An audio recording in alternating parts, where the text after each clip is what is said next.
A question came in from KT in River Falls that can give us a little theme for the chat tonight.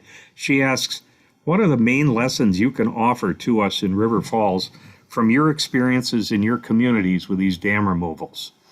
Anybody that wants to start, if you each take a couple of minutes and offer some of those lessons, please feel free. I think one of the main lessons on any dam removal is that there's a lot of myths out there.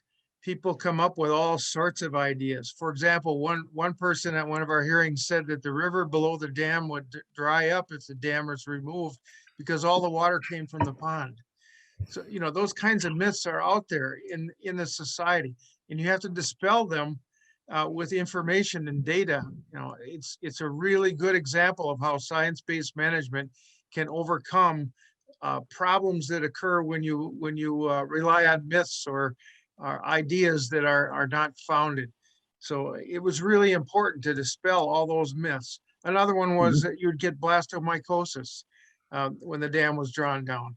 We proved that wrong, but a lot of people in the city were really concerned about that because some people had died of blastomycosis in the county, but it was absolutely not related to dam removal. So I think it's really important to have science-based management to dispel a lot of those myths. Okay. I think it was also really important in that city that the advantages far outweighed the disadvantages of dam removal. The economic impact was positive. The cost would have been prohibitive if they had repaired the dam. There really wasn't any reason for keeping the dam because it was only producing about $35,000 worth of hydro, and it was costing about $50,000 for insurance on the dam, and they had paid $100,000 for flooding damage the year before. The repairs on the dam were 1.2 million. So it was out of the realm of economic possibility to maintain that structure. Okay. And yet people wanted it maintained, they just didn't want to pay for it. Okay. And the owner of the dam in Merrill was a paper company that had bought the local paper company. The paper company that was the buyer, it was out on the West Coast, and they closed the mill down and they wanted to abandon the dam and remove it. But the citizenry said, no, don't do that. But the citizenry wasn't willing to come up with money to pay for it. That's exactly right. Yeah, They went to local, federal, and state government. Nobody could kick in the money. The public wouldn't kick in the money. It was simply an economic decision on the part of the paper mill.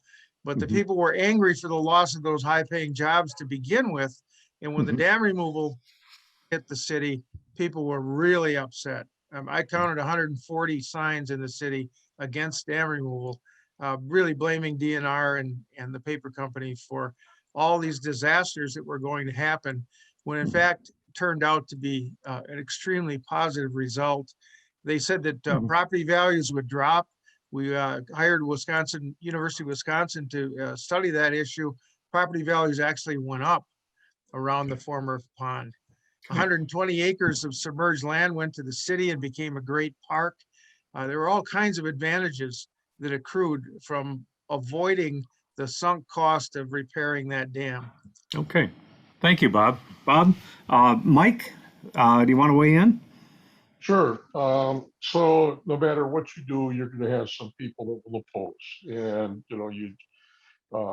I agree with the previous speaker. We heard, the river would dry up. We also heard that mud flats would be exposed and it would stink and it would be unsightly and we'd see a bunch of old tires and, everything else. So with us in particular, Circus World Museum actually is located right on the river, and there was a mill pond backup that affected Circus World Museum property, and they were really concerned that that would be very unsightly for the visitors, and that we would be putting them out of business in effect. And of course, the river did not dry up. The mud flats were exposed for probably about 3 weeks, and then the dormant seed bank that was in the mud took over, and, things greened up in a hurry. And it really wasn't the issues that some of the people that were opposed to the dam removals came to fruition. So, since that time, really a great success story. The river's a lot cleaner. We saw the return of what I consider to be better game fish than what we had before. Obviously, it was very silty with the dams in.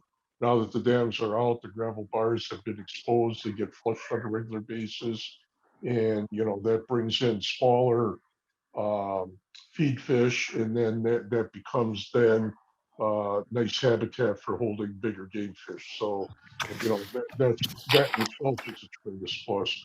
Uh, Someone talked about the Kiwanis getting on board. That was a big help for us. I think that, a lot of the Kiwanians are, what I would consider to be the business leaders in town. And, with them on board, they also went to bat and said, really, this is going to be an amenity when it's done, much more than it is now. And, so that helped dispel some of the concern that some of the people had. Sure. But again, if you go into this thinking that you're not going to have any opposition, you better think again, because you are, and you just have to be Mhm. prepared for it and deal with it when it comes up.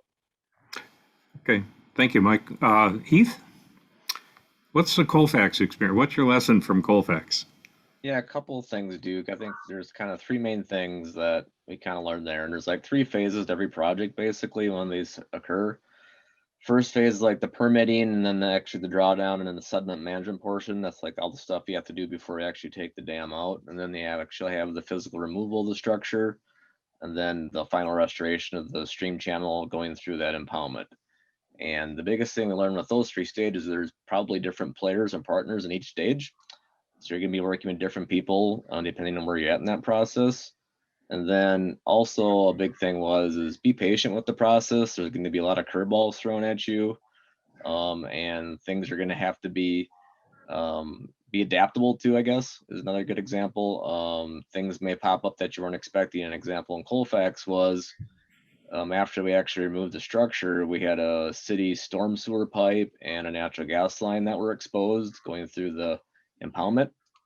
And so we had to reevaluate that and kind of shift gears and have contractors come in and reset those infrastructure issues we had there. But so we weren't expecting that. Everybody thought, oh, it's plenty deep, don't worry about it. It's down 8 feet and it's not gonna have a problem. And then the dam came out and the sewer line's exposed in the middle of the river. So just be ready for stuff like that. It could happen, it may not, but just be adaptable and then be patient with the process, because it's usually 3 to 5 years from start to finish to get one of these done.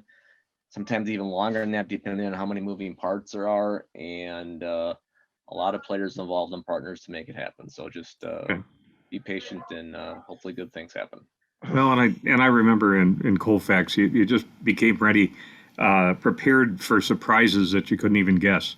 That if you're working away on the stream and all of a sudden there's a wire down there and it doesn't show up on any of the village diagrams or maps, or nobody even knows when it was put there, and you don't know if it's actively being used or not. Those are the kind of surprises that it happened in Cross Plains with Black Earth Creek too. But it's inherent in urban situations. Thank you.